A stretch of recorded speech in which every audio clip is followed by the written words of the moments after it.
En una soleada mañana de julio, cuando el sol se asomaba con ese descaro típico de la Costa Brava y el aire olía a césped recién cortado mezclado con ilusión culé, Marcus Rashford apareció en la ciudad esportiva Joan Gamper con una puntualidad británica que dejó descolocados incluso a los más obsesionados con el cronómetro.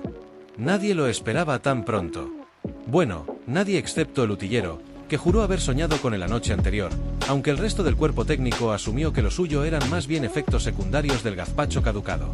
Rashford, aún con algo de jet lag, pero con una sonrisa que parecía patrocinada por una marca de dentífricos premium, descendió de su coche con una naturalidad desconcertante. Llevaba un chándal del Barça que, según fuentes cercanas al club, ni siquiera había salido aún a la venta. Los rumores de su fichaje habían sacudido los rincones más densos del fútbol europeo, y las redes sociales aún se estaban recuperando del colapso emocional colectivo que causó la noticia. Aquel día, sin embargo, no se hablaba de contratos ni cláusulas de rescisión. Ese día se trataba de fútbol. Bueno, y también de las expresiones faciales de los compañeros que lo vieron tocar su primer balón. La llegada de un inglés al Barça siempre había sido motivo de escepticismo. No por xenofobia, Dios nos libre, sino por una especie de maldición tácita que hacía que los británicos en la Liga Española rindieran como si jugaran con botas 2 tallas más grandes y el GPS emocional confundido. Pero Rashford no parecía enterado de esa historia. O si lo estaba, decidió que la iba a reescribir con la naturalidad de quien cambia de Spotify a Apple Music por puro capricho. El entrenamiento arrancó como cualquier otro, randos, risas, bromas internas que Rashford no entendía del todo pero fingía seguir para no parecer desubicado. El primer contacto con el balón fue lo suficientemente bueno como para hacer que Gavi levantara una ceja, y todos sabemos que Gavi no levanta cejas así porque sí. Luego vino el primer pase, un taconazo con giro de tobillo y precisión quirúrgica que dejó a Sergi Roberto estático por 2 segundos. En condiciones normales eso no sería noticia, pero tratándose de Rashford, cada movimiento era analizado como si el balón tuviera sensores y los jugadores llevasen chip de seguimiento. Lo más llamativo fue su capacidad de adaptación. A los 15 minutos ya estaba leyendo el juego como si llevase 3 temporadas en el equipo. Se movía por la banda izquierda como si la hubiera diseñado él, midiendo los espacios, lanzando desmarques con una sincronización que parecía robada de un documental sobre relojería suiza. En un momento dado, recibió un balón bombeado de Ter Stegen. Sí, el portero también quería impresionar, y lo bajó con el muslo de una forma tan elegante que hasta el viento se detuvo a observar. El silencio fue absoluto. Ni los pájaros trinaban. Solo se escuchó a un periodista decir la madre que lo parió en un susurro reverente, mientras apuntaba frenéticamente en su libreta como si Rashford fuera el Mesías y él un escriba de los evangelios según el Barça. Claro que no todo fue perfección. En una jugada, intentó una ruleta de Zidane frente a Christensen y acabó resbalando sobre el césped con la gracia de un pingüino lesionado. Se levantó riéndose, aplaudió su propio fallo y gritó un "Next time", que arrancó carcajadas. Hasta Xavi, que había sido hasta entonces un pilar de compostura, no pudo evitar una sonrisa mientras revisaba sus notas. «Tiene personalidad», murmuró al segundo entrenador, mientras anotaba algo que bien podría haber sido un poema haiku sobre Rashford o simplemente nivelazo. La conexión con Lamine Yamal fue otra historia. Entre ambos parecía existir un wifi invisible que les permitía entenderse sin hablar. Rashford no domina el catalán ni el español más allá de un hola y un gracias, pero con Yamal bastaron miradas, gestos y algún yo voy en inglés para crear una sociedad futbolística que hizo que los defensas pidieran el cambio por motivos de salud mental. En uno de los ejercicios de posesión, Rashford giró entre 2 marcadores, dejó sentado a un tercero y lanzó un pase filtrado que rompió líneas como si tuviera una motosierra oculta en las botas. El balón llegó a Ferran Torres, que no supo si celebrarlo o pedir perdón por no estar a la altura. Al final, hizo ambas cosas. Sonrió con resignación y levantó los pulgares como si Rashford fuera un robot que acababa de desbloquear un nuevo nivel. Pero lo que verdaderamente sorprendió a todos no fue su velocidad ni su técnica, que, a estas alturas, eran incuestionables, sino su actitud. Ayudaba a recoger conos, preguntaba cómo se llamaba cada miembro del staff y hasta intentó hacer chistes con el jardinero del campo 3. Chistes malos, eso sí, pero con buena intención. En un descanso, se sentó al lado de Pedri y le ofreció un plátano, como quien ofrece una rama de olivo. A Pedri le costó entenderlo, pero acabaron compartiendo fruta como si fueran 2 colegiales que acaban de descubrir la química. El cuerpo técnico quedó anonadado. Nadie esperaba que un jugador de Premier League llegara con esa humildad. Se esperaban un tipo con aires de estrella, de los que piden agua Fiji y se quejan del calor en cuanto sudan la camiseta. Pero Rashford no solo no se quejó, dijo que el calor le recordaba a sus veranos en Manchester. Lo cual, claro, generó dudas sobre la meteorología británica y si Rashford no estaba sufriendo un golpe de calor silencioso. Al final de la sesión, Xavi reunió al grupo en el centro del campo y lanzó su clásico discurso de cierre. Hoy hemos visto algo especial. Y no hablo solo de fútbol. Todos sabían a quién se refería. Rashford, sin entender del todo las palabras pero captando la intención, asintió con una mezcla de gratitud y determinación. Luego le ofreció chocar los puños a Xavi, quien dudó medio segundo pero finalmente respondió. Esa fue la señal definitiva. El inglés había sido aceptado en el círculo sagrado. Los rumores no tardaron en explotar. En los pasillos se hablaba de un nuevo tridente con él, Lewandowski y Yamal. Otros lo imaginaban como mediapunta, inventando espacios y rescatando al Barça de su reciente letargo creativo. Incluso hubo quien propuso que se le diera una paella de bienvenida. Rashford aceptó, aunque no entendió por qué la paella tenía conejo.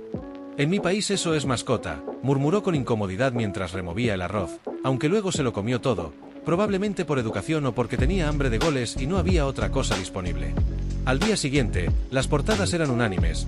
Rashford deslumbra, el inglés que juega como si fuera de la Masía, Marcus, el mago de Manchester. En las redes sociales, los culés debatían si era mejor que Neymar en su prime. Por supuesto, eso ya era pasarse un poco, pero el entusiasmo no se negocia.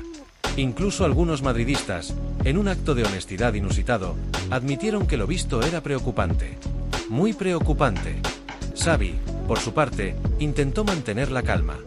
En la rueda de prensa, dijo cosas como es solo un entrenamiento y vamos paso a paso. Pero sus ojos lo delataban, había encontrado algo especial. Y si Rashford seguía así, no solo se ganaría la titularidad, sino probablemente una calle con su nombre en el barrio del Escorts. Tal vez incluso una peña en su honor. Ya había 3 tuiteros discutiendo cuál sería el nombre ideal: Peña Rashfordka, el Marcus Blaugrana y Yes Wirash. Con el paso de los días, Rashford continuó entrenando con el mismo nivel de excelencia. Cada vez que tocaba el balón, parecía demostrar que había sido subestimado durante años. Jugadores como Frenkie de Jong lo miraban con ese respeto que se reserva para los grandes, como si ya lo hubieran enfrentado 10 veces en Champions. Araujo, que no suele dar su brazo a torcer, lo felicitó tras un 1 contra 1 que terminó en empate técnico. «Tienes fuego en las piernas», le dijo. Rashford no entendió la metáfora, pero igual agradeció. En un partido de entrenamiento, anotó 3 goles en 20 minutos. El primero, una vaselina sobre Peña, el joven portero suplente. El segundo, una jugada individual en la que dejó en el suelo a 2 defensas y luego definió cruzado con la zurda. Y el tercero, una volea tras centro de balde que mereció aplausos, gif animado y una música épica de fondo. Xavi detuvo el juego y dijo simplemente: «Marcus, descansa. Ya has hecho suficiente. Nos estás deprimiendo». Esa noche, los debates televisivos estaban al rojo vivo. Algunos pedían que se le diera el dorsal 10, otros que heredara el 11 de Neymar. Uno incluso propuso que Messi se lo cediera simbólicamente, como quien pasa una antorcha sagrada. Rashford, mientras tanto, estaba en su habitación viendo vídeos de Iniesta y comiendo una tostada con aguacate. Porque incluso los nuevos héroes tienen derecho a un snack. Así, entre randos, bromas con Ansu Fati, duelos con Koundé y risas con los fisios, Marcus Rashford no solo había sorprendido. Había cautivado. Había encajado con la naturalidad de una pieza perdida que por fin encontraba su sitio. El Barça, que llevaba tiempo buscando esa chispa especial que hiciera soñar de nuevo, parecía haberla encontrado en un inglés con alma de artista y corazón de cantera. Y pensar que todo comenzó con un pase taconazo en un rondo y un plátano compartido. Ese gesto, aparentemente trivial, el del plátano, ni ecológico ni orgánico, solo un plátano cualquiera comprado en una gasolinera de Esplugas, fue el punto de inflexión invisible. No tanto por el plátano en sí, sino por la naturalidad con la que Rashford rompía barreras. Si aquel día Pedri, reservado y silencioso como un monje benedictino en modo ahorro de energía, aceptó comer fruta con un desconocido que hablaba otro idioma, era señal inequívoca de que se estaba fraguando una conexión mística. En Barcelona se han visto muchas sociedades futbolísticas: Iniesta y Xavi, Messi y Suárez, Ronaldinho y cualquier balón que respirara. Pero esto tenía otro aire. Menos épico quizá, más cotidiano, pero igual de auténtico. Tras el entrenamiento, mientras el resto de jugadores se dirigía al vestuario intercambiando comentarios, sudor y frases de admiración contenida, Rashford se quedó un momento solo en el campo. No era algo planeado. simplemente olvidó dónde había dejado la botella de agua. Durante esos segundos, mientras buscaba la botella como si fuera un huevo de Pascua entre conos y petos fluorescentes, varios miembros del cuerpo técnico lo observaron desde la banda. Nadie decía nada. Alguno hasta dejó de mirar el móvil, y eso en el siglo XXI es una forma elevada de respeto. El inglés caminaba relajado, con esa zancada elegante que no parece rápida pero cubre más terreno del que uno esperaría. A lo lejos, una pelota quedó mal colocada cerca del banderín de córner, a punto de rodar hacia la verja. Rashford la vio, se acercó con calma, y en vez de recogerla con la mano, la levantó con un toque de talón que hizo que se elevara como una burbuja de jabón y cayera suavemente en su antebrazo. Lo hizo por puro reflejo, como quien se rasca un mosquito, sin saber que en ese momento un entrenador de porteros dejó caer su café. ¿Lo ha visto?, susurró el utillero al nutricionista. Sí, respondió este. Creo que estoy llorando. Y no era para menos. Rashford no hacía trucos por exhibición, no era de los que se ponen a hacer 500 toques mientras suena reggaetón de fondo. Pero tenía una relación con el balón que rozaba lo terapéutico. Lo trataba como si fuera un compañero de infancia con el que se había reconciliado después de años de distanciamiento emocional. Cada control, cada pase, tenía una suavidad casi sospechosa. Parecía que usaba control remoto o telepatía. Incluso el balón parecía más feliz, rebotando con entusiasmo, como un perro que por fin lo han sacado del coche. Dentro del vestuario, mientras los jugadores se duchaban, Rashford ya era tema de conversación. No porque él se jactara de nada, seguía en modo turista amable, sonriendo cada vez que alguien decía su nombre con acento catalán, sino porque era imposible no hablar de lo que todos habían visto. ¿Viste el regate que le hizo a Fermín?, preguntó Rapina, mientras se quitaba las medias como si fueran enemigos personales. Ese. Yo vi el túnel que le tiró a Héctor Ford. Le hizo parecer un peatón. Héctor Ford, que escuchaba a escasos 2 metros, no dijo nada. Solo miró al suelo, suspiró y juró que se vengaría, algún día, cuando Rashford tuviera al menos una ampolla o estuviera deshidratado. El que más impactado parecía era Lewandowski. No por celos, el polaco tiene la confianza de un banquero suizo con herencia asegurada, sino por genuina sorpresa. Le había llegado un balón a media altura durante el partido interno, uno que no muchos se atreverían a tocar en primera instancia. Rashford no solo lo tocó, lo controló y lo bajó en plena carrera. También se lo dejó muerto la frontal para que Lewandowski rematara como si estuviera en un tutorial de FIFA. Es generoso, dijo Lewa al fisioterapeuta, mientras se ajustaba una toalla como si fuera una toga romana. Pero también sabe cuándo acelerar. Es raro. Muy raro. Esa fue la palabra que flotó en el ambiente. Raro. No como algo negativo, sino como algo inesperado. Como encontrarte una chocolatina en el congelador o ver a Busquets intentando un sombrero. Raro, pero glorioso. Cuando Rashford apareció finalmente en el vestuario, se había duchado en una zona que ni siquiera sabían que estaba habilitada. Nadie entendió cómo llegó allí, pero cuando reapareció con una camiseta blanca y una mochila al hombro, saludando uno a uno como si saliera de una cena familiar, el silencio se impuso. No por obligación, sino por ese instinto primario que nos dice, cuidado, aquí pasa algo grande. Y entonces, como si el universo quisiera cerrar el círculo, uno de los chicos de la cantera, un niño de 13 años con más nervios que masa corporal, entró al vestuario de mayores por error. Iba buscando la sala de vídeo, pero su GPS interno lo traicionó. Se quedó congelado, ojos como platos. Rashford lo miró, sonrió, y le dio una palmada en la espalda. «Looking for something, champ?» El chico no entendió ni una palabra, pero asintió con fuerza. Rashford lo guió hasta la puerta correcta, le abrió, y antes de despedirse, le dijo: «Remember, always look up. The pass is always there». Nadie supo si hablaba del pase en el fútbol o de algún consejo vitalístico. Pero quedó anotado. De hecho, Gundogan lo escribió en la pizarra al lado de la frase motivacional de cada día. Algunos pensaron que era sarcasmo. Otros, inspiración pura. Da igual. Desde ese día, esa frase quedó como lema no oficial del gimnasio. Y así, mientras los focos mediáticos seguían buscando datos técnicos, estadísticas comparativas y encuestas en redes sociales para definir la magnitud del fenómeno Rashford, la verdad más evidente era también la más simple. El inglés no solo había sorprendido. Había irradiado algo difícil de cuantificar. No era solo fútbol. Era presencia. Era esto no se entrena. La ciutat esportiva tenía ese día una energía distinta. Hasta el césped parecía más verde. El encargado de cortar la hierba juró que el campo olía mejor. A lo lejos, alguien puso música. No era flamenco, ni pop, ni bachata. Era una mezcla extraña, una playlist en la que convivían Stormzy, Rosalía y alguna balada que probablemente nadie quiso reconocer. Y en medio de todo, Marcus Rashford, con su estilo tranquilo y esa manera de mirar como si ya lo hubiera vivido todo, seguía allí, simplemente, encajando. Había sido solo un entrenamiento. Pero para quienes lo vieron, ya había comenzado algo que no iba a terminar pronto. Porque sí, a veces, todo empieza con un rondo, un taconazo y un plátano. ChatGPT Plus. Había sido solo un entrenamiento. Pero para quienes lo vieron, ya había comenzado algo que no iba a terminar pronto. Porque sí, a veces, todo empieza con un rondo, un taconazo y un plátano. El eco de ese momento flotaba aún en el vestuario, como si la humedad del ambiente se hubiera cargado de una sustancia invisible, una especie de electricidad suave.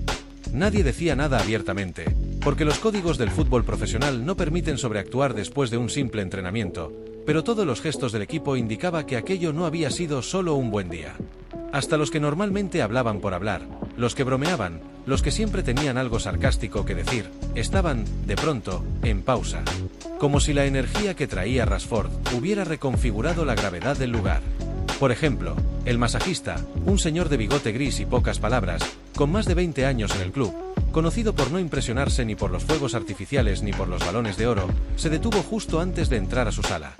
Miró hacia el pasillo por donde había salido Rashford y murmuró, en voz apenas audible: «Ese chico juega como si supiera que va a pasar 5 segundos antes. Como los buenos pianistas». Nadie le respondió, claro, porque nadie entendió la metáfora del piano en el contexto del masaje muscular. Pero tampoco lo interrumpieron. Porque todos, en el fondo, sentían que algo se les estaba revelando sin que supieran cómo ponerlo en palabras. Mientras tanto, en la sala de análisis, donde los asistentes técnicos revisaban los vídeos del entrenamiento, más por manía que por necesidad, uno de ellos se detuvo en una jugada en la que Rashford, sin balón, había hecho un movimiento sutil, casi imperceptible. Un simple paso hacia la izquierda, apenas medio metro, pero que arrastró la marca de 3 jugadores, como si les hubiera hipnotizado los pies. El pase no llegó a él. Ni siquiera participó directamente en la jugada. Pero el gol, el que remató Lamine después de un centro de balde, fue el resultado directo de ese paso. ¿Lo ves?, dijo el analista número 2, con una mezcla de admiración y resignación. Esto no se enseña. Esto se tiene o no se tiene. El número 1 no dijo nada. Solo se limitó a darle al botón de rebobinar unas 7 veces seguidas. Como si ver el movimiento repetidamente pudiera desvelar el truco. En el gimnasio, otro universo paralelo del día a día del Barça, Rashford también había dejado una estela. Normalmente, los recién llegados se muestran tímidos en la sala de pesas. No se sabe muy bien por qué, pero es una especie de ecosistema reservado para los alfas silenciosos. Allí, los movimientos son más ceremoniales, menos espontáneos. Una especie de danza de testosterona, contenida con bandas elásticas y discos de caucho. Rashford no desafió las normas, pero sí modificó el ambiente. Entró, saludó a todos con su tono amable, y sin demasiado ruido, se puso a hacer estiramientos con una concentración casi japonesa. No habló, no preguntó cuántos kilos levantaban los demás, no intentó impresionar a nadie colgándose mancuernas en la espalda como una mochila de montaña. Solo estiró. Luego hizo una sesión de core que algunos observaban como si estuvieran viendo una clase magistral de yoga militar. Preciso, controlado, rítmico. Gavi, que normalmente en el gimnasio se dedicaba a competir con Ferran en flexiones absurdas, se quedó quieto 5 minutos seguidos, solo mirando. Y luego vino lo inesperado. Mientras hacía un ejercicio de movilidad articular con una pelota medicinal, Rashford comenzó a tararear algo. Era una melodía suave, difícil de identificar, algo entre soul y música gospel. No era fuerte ni invasiva, pero se escuchaba. En un gimnasio lleno de gente con cascos, con reggaetón y hip hop a todo volumen, su voz se coló como una onda de radio antigua. Nadie entendía la letra. Algunos pensaban que era improvisación pura. Otros aseguraban que era una canción de Sam Cooke. Lo cierto es que en los siguientes 5 minutos, el ambiente se transformó. Varios jugadores bajaron el volumen de sus auriculares. Nadie lo dijo en voz alta, pero el gimnasio entero parecía seguir el ritmo de la melodía de Rashford, como si aquel tarareo tuviera una frecuencia especial. Incluso el fisioterapeuta encargado de los estiramientos finales dijo después, entre risas: he visto a Andreas Christensen hacer sentadillas al ritmo de soul. Esto no puede ser normal. En la zona de recuperación, donde los jugadores se someten a baños de hielo, ese castigo medieval disfrazado de recuperación muscular, Rashford también se ganó una especie de respeto silencioso. Entró sin drama, sin quejarse del frío, sin soltar un solo insulto. Se sentó en la cubeta, respiró hondo y cerró los ojos. Nadie dijo nada, pero esa serenidad bajo cero se notó. Koundé, que ya iba por su tercer minuto dentro del hielo, lo miró como quien encuentra a un compañero de penitencia digno. Este tío no tiembla, dijo. Está hecho de otra pasta. Y quizá era cierto. No porque fuera inmune al frío, que luego salió tiritando como todos, sino por la forma en que procesaba el entorno. Como si supiera cuándo bajar la energía, cuándo callar, cuándo estar. Porque Rashford, aunque había deslumbrado con el balón, parecía entender que en un club como el Barcelona, no todo se juega con los pies. En el comedor, la escena fue parecida. Se sentó en una mesa que no era ni la de los veteranos ni la de los jóvenes. Un punto medio. Se sirvió su comida sin pedir nada raro. No pidió avena orgánica ni agua con electrolitos de Islandia. Se sirvió pollo, arroz y brócoli como si estuviera en la residencia del Manchester United. Preguntó si se podía repetir. Le dijeron que sí. Lo hizo. Y luego, sin quererlo, fue el origen de una revolución gastronómica menor. Alguien, no quedó claro si fue un nutricionista o el mismo Rashford, comentó que en Inglaterra él solía comer plátano con mantequilla de cacahuete como merienda. Al parecer, eso fue suficiente para que al día siguiente, 3 jugadores pidieran lo mismo. Al quinto día, había un pequeño rincón en el buffet etiquetado como Banana y Peanut Energy Boost. Los cocineros aún no sabían si reír o cobrar derechos de autor. Así era Marcus Rashford. Sin imponerse, sin levantar la voz, sin golpear la mesa, pero dejando huella en cada espacio. Como si su mera presencia reordenara el mobiliario emocional del lugar. Como si cada gesto, cada costumbre que traía consigo, ayudara a limpiar el aire. Y por eso, incluso antes de que tocara un solo minuto en un partido oficial, ya se hablaba de él como alguien que encajaba. Una palabra que en el Barça, donde tantos cracks han venido a parecer turistas VIP, pesa más que un hat-trick. Encajar. Sin pedir permiso. Sin armar jaleo. Sin hacer sombra. Encajar con la calma del que sabe que tiene lo necesario. Encajar como si siempre hubiera estado allí.